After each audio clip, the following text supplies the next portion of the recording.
할렐루야. 오늘도 말씀 속에서 우리를 찾아오신 하나님 만날 수 있기를 축복합니다.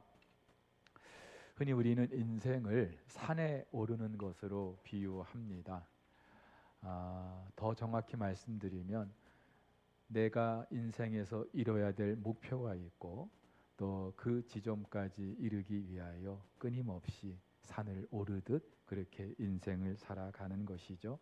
가령 학생들이 시험에서 1등을 하는 것이라든지 원하는 학교 또 직장에 들어가는 것이 그럴 수 있겠죠. 회사에 들어가서도 목표로 하는 어떤 실적을 올리는 것이 그렇고 더 높은 자리에 승진하는 것도 그럴 수 있습니다. 이제 곧 파리 올림픽이 시작되는데요. 당연히 선수들 그 목에 금메달 걸어보는 것 목표이겠죠. 그 목표를 이루기 위하여 오늘도 피지땀을 흘리고 있을 거예요. 우리 석포교회도 지금 리모델링을 진행하고 있는데 리모델링이 잘 끝나는 것 어쩌면 산을 오르는 것 같을 수 있습니다. 당연히 그렇게 산에 올라서 산 정상에서 돌아왔던 그 길들을 돌아보고 또 산 아래 풍광을 보면은 그 정말로 기분은 이루 말할 수 없을 거예요. 야, 이 맛에 산에 오르는구나 할 거예요. 그런데 잠시뿐이죠. 그 산 또 내려가야 되고요. 또 다른 산을 올라야 합니다. 여러분, 목회가 그렇더라고요. 신학교 졸업하고 목사만 되면 되는 줄 알았어요. 그리고 긴 부교육자 생활 마치고 담임 목사만 되면 되는 줄 알았어요. 아니더라고요. 한 곱이 넘겼다고 생각했는데 또 한 곱이 있고요. 마치 그리스 신화의 그 시지푸스 같다는 생각이 들었어요. 이 시지푸스가 신들의 형벌을 받아서 산 꼭대기까지 커다란 바위를 계속해서 밀어 올립니다. 근데 그렇게 올린 그 바위가 산 꼭대기에 이를 즈음에 다시 또 밑으로 굴러 떨어지고 다시 그 바위를 끌고 또 밀고 올라가는 이러한 작업이 계속 반복되는 거예요. 평생 동안. 여러분 이렇게 볼 때에 우리 인생은요 끝이 없는 어떤 그 지점을 향하여 가는 것 같습니다.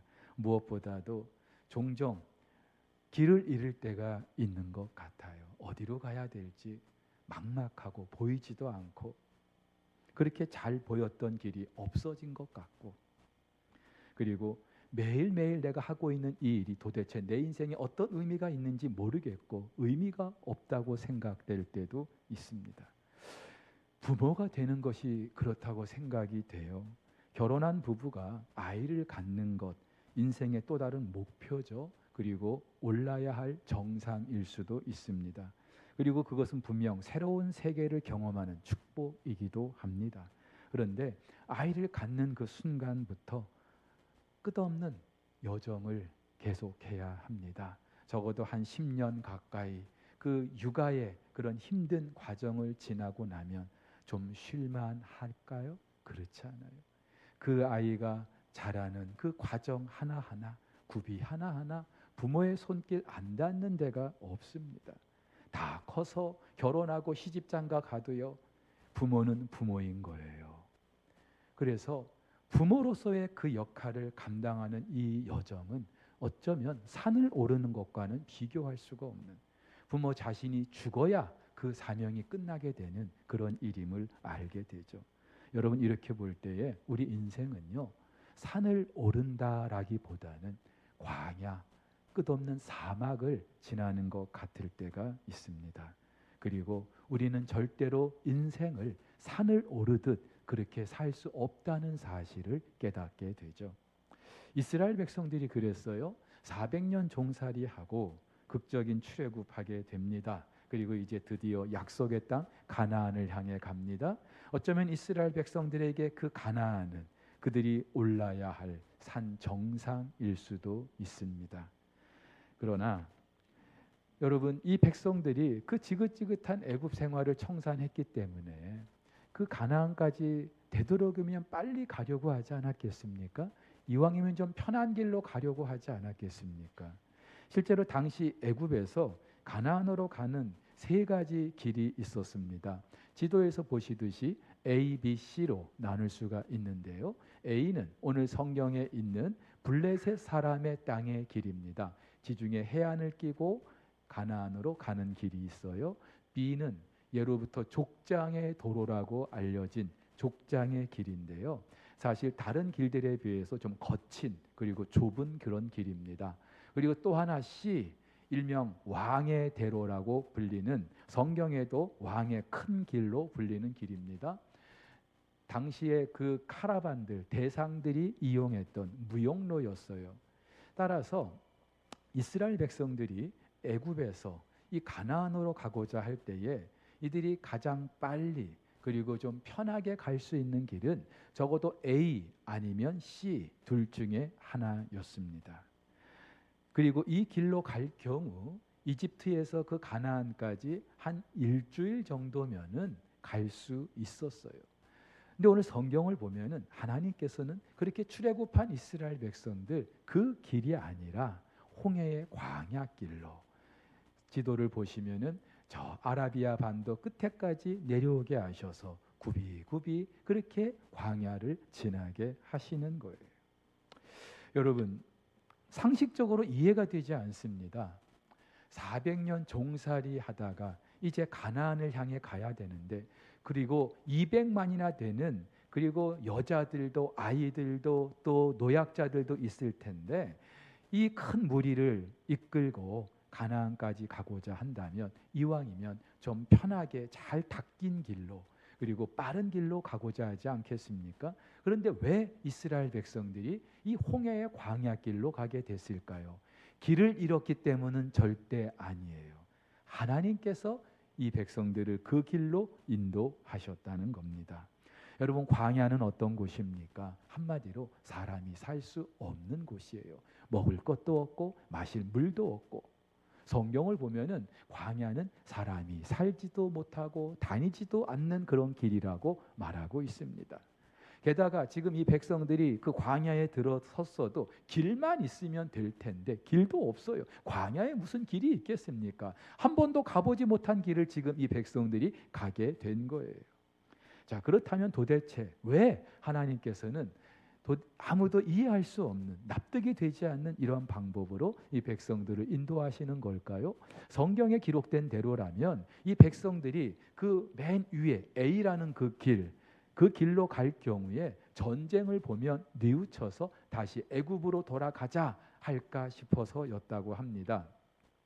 여러분, 그 A라는 그 도로는요, 블레셋 족속이 살고 있어요. 성경에 보면은 이스라엘 백성들과 계속해서 대립하는, 이스라엘의 철천지 원수라고 할 수 있는 그 족속이 블레셋이죠. 근데 이 블레셋은 당시 이스라엘에 비해서 굉장히 잘 발달된 강력한 도시국가였어요.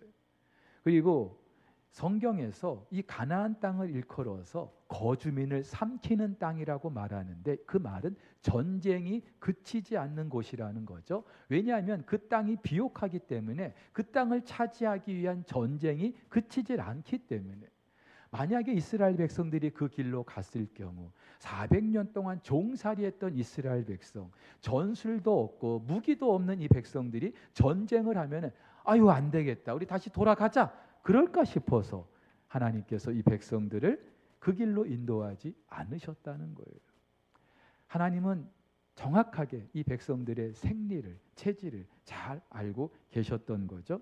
하지만 그것이 전부가 아니죠. 여러분, 성경에서 다윗은요, 여호와는 나의 목자가 되신다고 고백하죠. 그래서 내가 배고플 때 푸른 초장으로 인도하시고 내가 목이 마르면 쉴 만한 물가로 인도하시는 분이 여호와 하나님이라고 고백하고 있습니다. 자, 그렇게 볼 때 지금 광야를 지나야 하는, 애굽을 떠나서 이스라엘을, 아직 가나안을 향해 가야 되는 이스라엘 백성들에게 이 쉴 만한 물가, 또 푸른 초장, 어쩌면 블레셋 사람의 그 길일 수 있습니다. 전쟁을 무서워한다고요? 전쟁이 나면 하나님께서 물리쳐 주시면 되죠. 애굽 군대를 물리쳐 주신 하나님께서 블레셋 그 군대를 못 물리치겠습니까? 하나님이 하시면 되잖아요. 근데 왜 하나님께서는 그 길로 인도하지 않으셨을까? 결론적으로 말씀드리면 하나님께서 하실 일이 있었던 거예요. 비록 우회하는 길이었지만 그 길을 가게 됨으로 말미암아 하나님께서 이 백성들에게 무언가 알게 하기를 원하셨던 것이 있는 거예요. 그리고 하나님은 우리의 목자가 되시지만 반드시 우리의 필요대로 우리를 인도하시는 분이 아니라는 사실을 분명하게 말해주고 있죠. 그래서 다윗도 이렇게 고백합니다. 내 영혼을 소생시키시며 자기 이름을 위하여 의의 길로 인도하시는도다. 우리의 필요를 위해서만 인도하시는 분이 아니라 전적으로 당신의 이름을 위하여 의의 길로 인도하시는 분이라고요. 당장은 왜 하나님 나를 이렇게 힘들게 하시는가 싶을 때 있습니다. 그러나 다 지나고 보면은 하나님이 오르셨다는 사실을 우리는 고백하게 될 줄로 믿습니다. 그리고 그 길이 궁극적으로 이 백성들에게도 유익했다는 사실을 우리는 알게 되는 거예요. 여러분, 여기서 우리가 한 가지 분명하게 생각하고 지나야 할 것이 있습니다. 우리도 살면서 이런 광야 같은 상황을 너무나 많이 겪어요. 도대체 어디로 가야 될지 알 수 없는 그런 때가 너무나 많아요. 아니, 인생 자체가 광야예요. 혹 여러분들 가운데 나는 이만큼 이룬 것이 있기 때문에 나는 목적지에 다 도달했다라고 싶은 분 계세요? 아니에요. 하나님께서 내 생명 끝나게 하시는 순간까지 우리는 광야를 지나고 있습니다. 때로는 내 생각과 다르게 하나님께서 그렇게 인도하실 때도 있어요. 하나님이 나의 목자가 되신다면서 도대체 왜 이러시는지 하나님 이해가 되지 않을 때도 있어요. 그러나 분명 하나님 하시는 일은 옳은 것인 줄 믿으시기를 바랍니다. 자, 그렇다면 이제 중요한 것은 우리가 이 광야 한복판에 지금 있다고 가정할 때, 아니 실제로 그렇죠? 어떻게 우리가 이 광야를 지날 수 있겠습니까? 물론 지도를 보면 되겠죠. 요즘 같으면 뭐 자동차 내비게이션이 있으니까 뭐 모르는 길도 얼마든지 갈 수 있어요.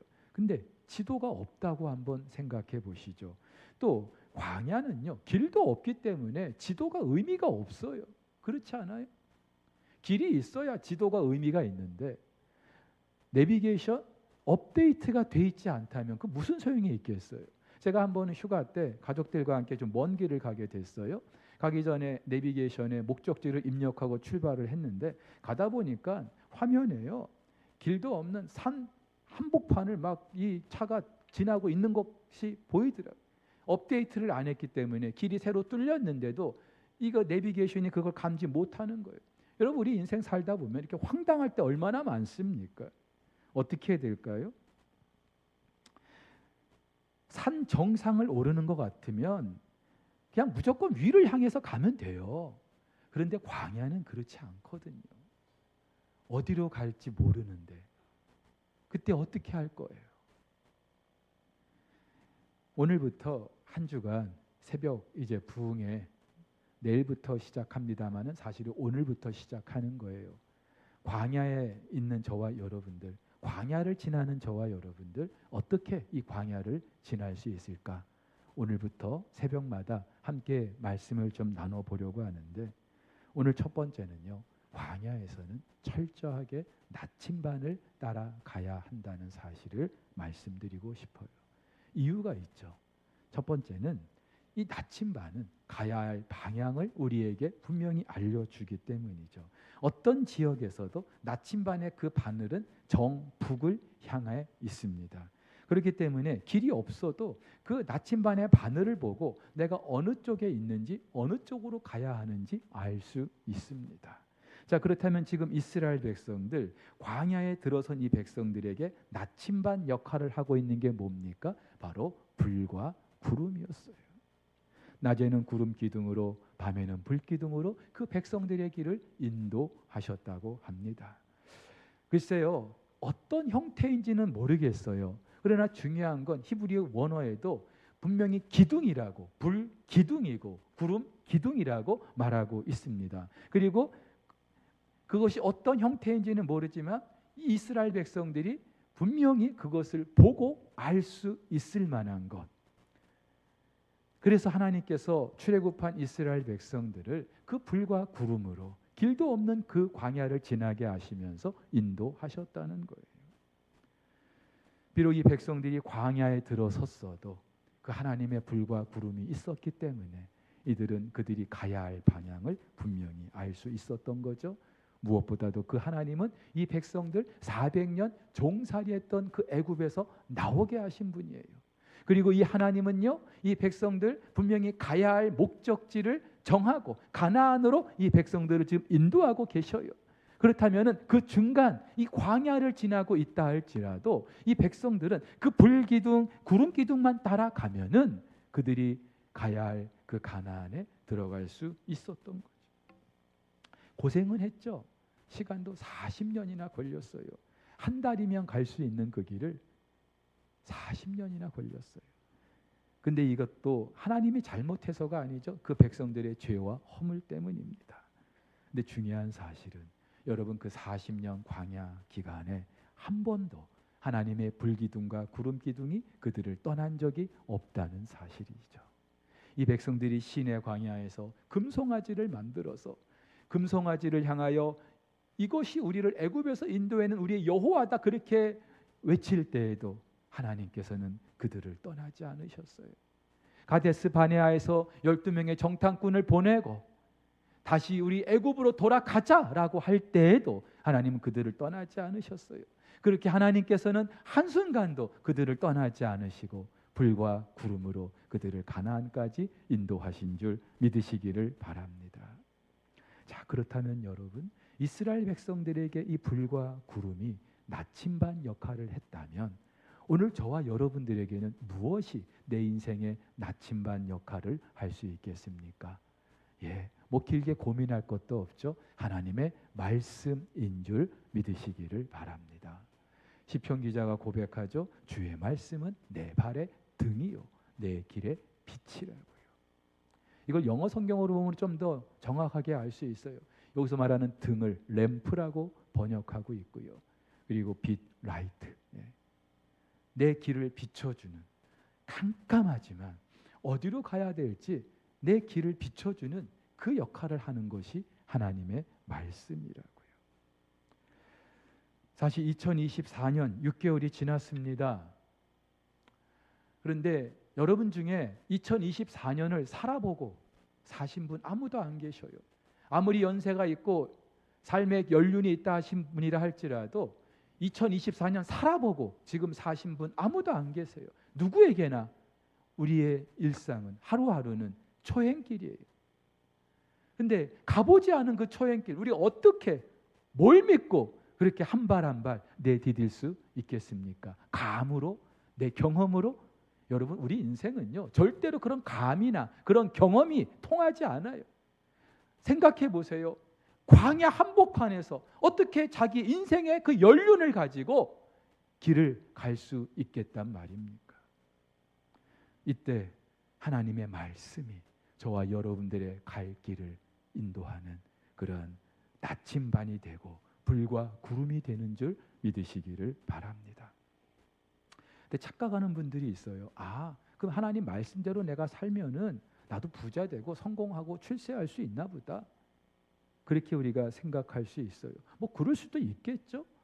그런데 하나님께서 우리에게 말씀을 주신 이유는요. 이 광야에서 부자 되라고 성공하고 출세하라고 주신 게 아니에요. 여러분 하나님께서 이스라엘 백성들을 광야에서 불과 구름으로 그렇게 인도하셨던 이유는 광야에서 살게 하시기 위해서가 아니라 그들이 가야 될 목적지 가나안으로 인도하기 위해서였어요. 그렇다면 우리 그리스도인들에게 있어서 들어가야 될 가나안이 무엇입니까? 바로 하나님 나라겠죠. 우리가 이루어야 될 구원인 줄 믿으시기를 바랍니다. 여러분들 중에는 벌써 뭐 시시한 걸 그것 때문에 내가 뭐 하나님 말씀을 따라야 된다고 이렇게 여러분들이 생각할지 모르겠지만 여러분 나침반은 삶의 목적지를 우리에게 알려주는 게 아니라 방향을 알려주는 거죠. 하나님의 말씀도 마찬가지예요. 우리가 이 땅에서 광야 같지만 우리가 어떤 방향으로 살아야 할지 그 방향으로 갈 때에 우리가 돌아가고 싶은 우리가 도달하고 싶은 그 가나안이 있다는 것을 알게 해주는 것이죠. 우리가 도달해야 될 그 가나안이 무엇입니까? 우리의 구원이죠. 사랑하는 성도 여러분, 하나님께서는 저와 여러분들의 행복을 누구보다 원하고 계시는 줄 믿습니다. 우리만 행복하기를 원하는 게 아니라 하나님께서도 저와 여러분의 행복을 원하고 계셔요. 근데 우리가 언제 그 행복을 누리게 됩니까? 구원의 완성 때. 우리는 이 땅에서 돈이 좀 있고 건강하고 뭐 출세하고 남보다 앞서가면은 행복할 것 같은데, 아시잖아요. 그 모든 거 한 번씩 다 겪어봤는데 행복하든가요? 그런데 똑같은 전철을 우리는 밟고 있어요. 그럴 것 같으면, 그것이 행복일 것 같으면 굳이 하나님의 아들이 이 세상에 오실 필요가 없었겠죠. 근데 세상 사람들은요, 이 사실을 몰라요. 그러면서 뭔가 자기들에게 이 광야에서 승부를 지어보려고 하는, 그걸 지금 추구하고 있어요. 하지만 우리 하나님의 관심은, 우리 하나님의 목적은 다른 데 있어요. 그래서 오늘도 저와 여러분들을 그 구원의 지점을 향하여 인도하고 계시는 줄 믿습니다. 하나님의 말씀을 통하여 우리가 어떻게 구원에 이르게 되는지, 누구를 통하여 구원을 받게 되는지, 하나님의 말씀이 저와 여러분들의 길을 지금도 인도하고 계시는 줄 믿으시기를 바랍니다. 사랑하는 우리 성도 여러분, 혹 저와 여러분들 가운데 아직도 이 구원에 별 관심이 없고 그냥 예수 믿는 이유도 뭔가 남들보다 앞서가고 뭔가 이 세상에서 출세하고 성공하기 위해서라면, 예수 믿어서 좀 부자 되고 싶은 마음이라면 여러분 포기하십시오. 성경은 절대로 여러분에게 그런 길을 가르쳐 주지 않아요. 하나님께서 우리에게 성경을 주신 분명한 이유는 저와 여러분들에게 구원의 길을 가르쳐 주시기 위함인 줄 믿습니다. 그리고 그 길이 우리가 누리게 될 지극한 행복인 줄 믿습니다. 이 구원의 길을 아는 사람은요, 그 무엇도 부러워하거나 두려워하지 않아요. 왜냐하면 세상에서 가장 중요한 걸 내가 알고 있기 때문에, 내가 가는 이 길이 확실하다는 것을 내가 분명히 알고 있기 때문에 아무리 주변에서 이런저런 유혹이 있다 할지라도 흔들리지 않는 거예요.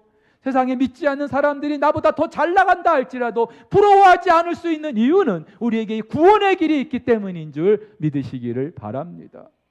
사랑하는 우리 성도 여러분, 왜 우리 믿는 사람들이 세상을 자꾸 부러워합니까? 왜 부러워합니까? 이 구원의 가치를 모르기 때문에, 내 안에 하나님이 허락하신 이 구원의 보화를 우리가 아직 보지 못했기 때문에.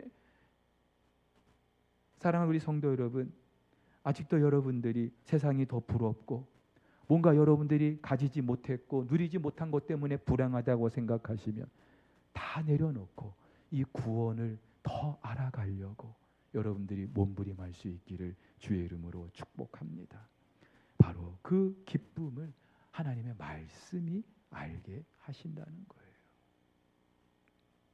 그리고 그 방향으로 갈 때에 우리 인생은 하나님이 허락하시는 참된 행복을 누릴 수 있는 줄 믿으시기를 바랍니다. 자, 광야에서 하나님께서 이 백성들을 불과 구름으로 인도하신 또 다른 이유가 있어요. 하나님 당신이 그들과 함께 하심을 깨닫게 하시려고, 알게 하시려고요. 여러분, 신앙생활은 하나님을 경험하는 거라고 말씀드렸어요. 눈에 보이지 않는 하나님을 경험하는 것, 그것이 신앙생활이에요. 근데 이 하나님을 경험하기 위해서는요, 하나님과 함께 해야 되겠죠. 사람도 그렇잖아요. 그 사람을 내가 경험하기 위해서는 함께 살아봐야 돼요. 결혼하기 전에는 그렇게 정말로 멋진 사람이었는데 막상 살아보니까 꽝이더라. 어떻게 알게 된 거예요? 살아보니까. 여러분, 우리 그리스도인도 마찬가지예요. 하나님이 어떤 분인지 누가 이렇게 저렇게 이야기를 해줘도 내가 경험을 해봐야 아는 거예요. 근데 그 하나님과 함께 해야만이 우리는 그 하나님을 알 수 있는 거죠. 그리고 명심하세요. 우리가 하나님과 함께하는 그 삶이 우리가 누릴 수 있는 최고의 복인 줄 믿으시기를 바랍니다. 여러분, 구원이라는 것도 다른 게 아니에요. 하나님이 영원히 우리와 함께 하시는 것, 이것이 구원인 줄 믿으시기를 바랍니다. 물론 이 땅에서도 우리 하나님이 함께 하시는데 바울의 말대로 거울을 보는 것처럼 희미할 뿐이죠. 하나님 나와 함께 하시는데 함께 하시지 않는 것 같은 그런 일상이 너무나 많아요. 그러나 하나님이 우리의 구원을 완성하실 때는요, 눈으로 보는 것처럼, 얼굴과 얼굴을 대하는 것처럼 우리 하나님과 날마다 함께하는 그 기쁨을 누리게 될 줄로 믿습니다. 여러분 한번 생각해 보세요. 아무리 대골 같은 집에 산다 할지라도, 아무리 인생의 탄탄대로를 내가 걷고 있다 할지라도 하나님이 나와 함께 하시지 않으면요 무슨 소용이 있겠어요? 시편 기자가 고백하잖아요. 하나님이 함께 하시지 않으면 우리의 그 어떤 수고도 다 헛되다고요. 파수꾼이 깨어있는 것도 헛되다고요. 비록 광야일망정 하나님이 함께 하시는 삶이 우리 인생이 누릴 수 있는 최고의 복인 줄 믿으시기를 바랍니다. 그러나 하나님은요, 우리가 가야 될 그 목적지까지 인도하시는 분인데 이 광야를 지나는 동안에도 우리가 그 광야를 잘 지날 수 있도록 우리와 함께 하시는 분이에요. 지도 한 장 달랑 던져주고 찾아와 이런 분이 아니란 말이죠. 불과 구름이 그랬어요.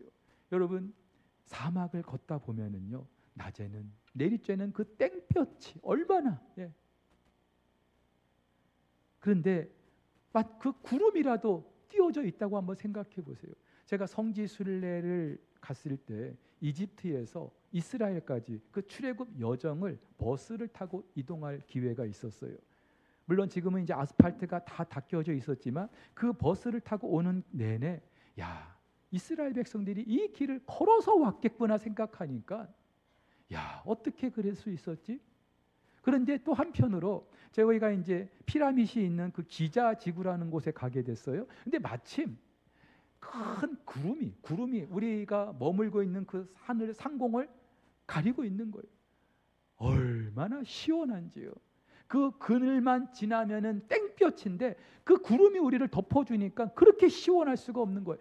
그러면서 제가 그때 안 게 구름 기둥이 이런 것이었겠구나. 여러분 200만이나 되는 그 이스라엘 백성들 그 땡볕을 어떻게 지나겠어요? 양산이 있었겠어요? 선크림이 있었겠어요? 그런데 하나님께서 구름 한번 덮어주시면 끝나는 거예요. 또 밤에는요 이 사막은 그 복사열 때문에 얼마나 추워요. 근데 불기둥으로 또 그들을 덮어주시는 거예요. 여러분 보세요. 하나님은 광야여도 그들을 그냥 내버려 두시는 분이 아니라 때로는 구름으로 때로는 불로 그 백성들을 함께해 주시는 분인 줄 믿으시기를 바랍니다. 그래서 신명기서에서 뭐라고 말합니까? 사람이 자기 아들을 아는같이 이 백성들을 안으사 이 광야의 여정을 친히 인도하셨다고요. 갓난아기를 아는 그 엄마가 그 아기를 꼭 안고 거친 길을 걸어가듯이 아기는 지가 걸은 것처럼 생각하겠죠. 이스라엘 백성들은 지들이 걸은 것처럼 생각하겠죠. 근데 사실은요 하나님이 이 백성들을 품에 안고 그 광야를 지나게 하셨다는 거예요. 그 하나님은 오늘도 저와 여러분들의 삶 가운데 그렇게 함께하고 계심을 믿으시기를 바랍니다. 여러분 말씀드렸지만 이스라엘 백성들이 출애굽하고 나서 하나님이 홍해의 그 광야길로 인도하셨어요. 근데 이곳이 어느 곳이냐?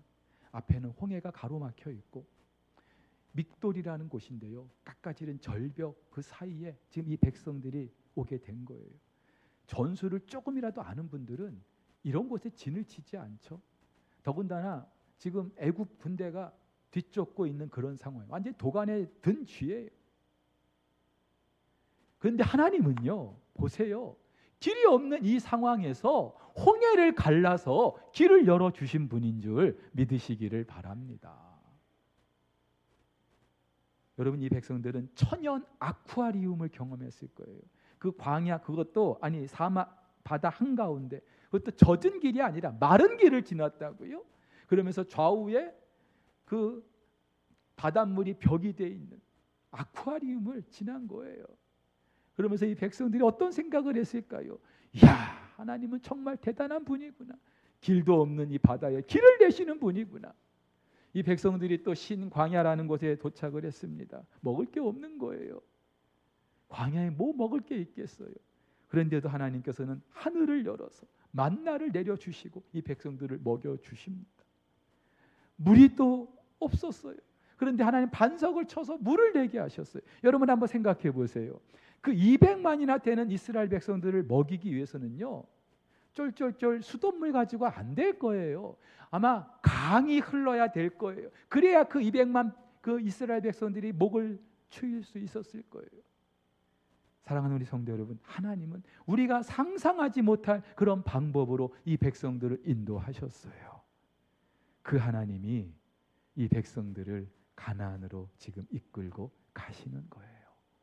그렇다면은 그 여정에 어떠한 일이 있다 할지라도 두려워할 필요가 없죠.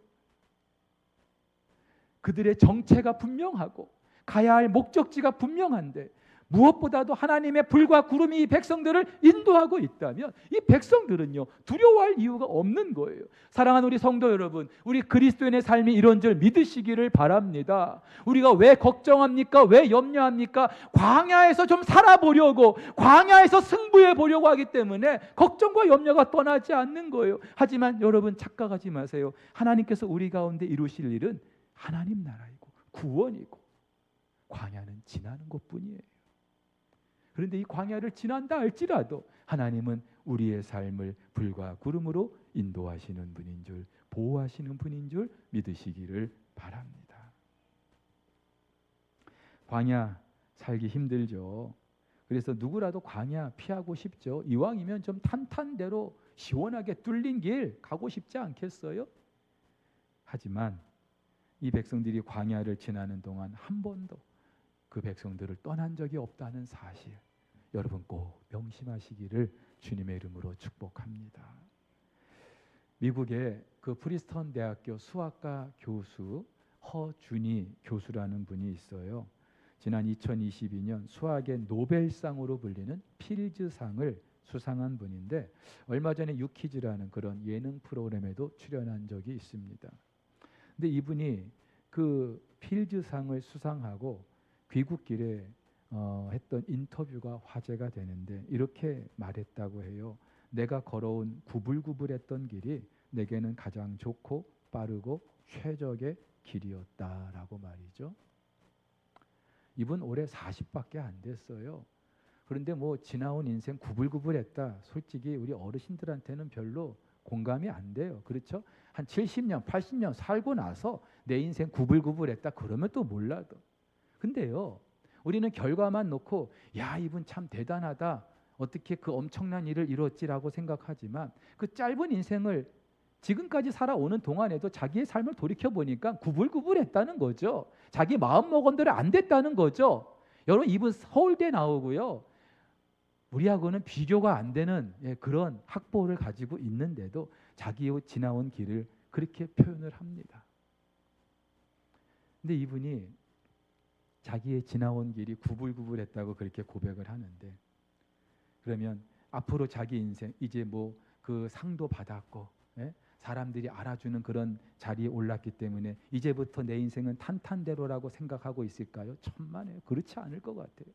이분이 정말 제대로 된 분이라면은 또다시 구불구불한 길을 갈 거라고 생각할 거예요. 그러나 그 길로 갈망정 그것이 가장 빠르고 좋고 최적의 길이라는 걸 이분은 분명히 나중에 인생 80, 90이 돼서도 고백할 수 있을 것 같아요.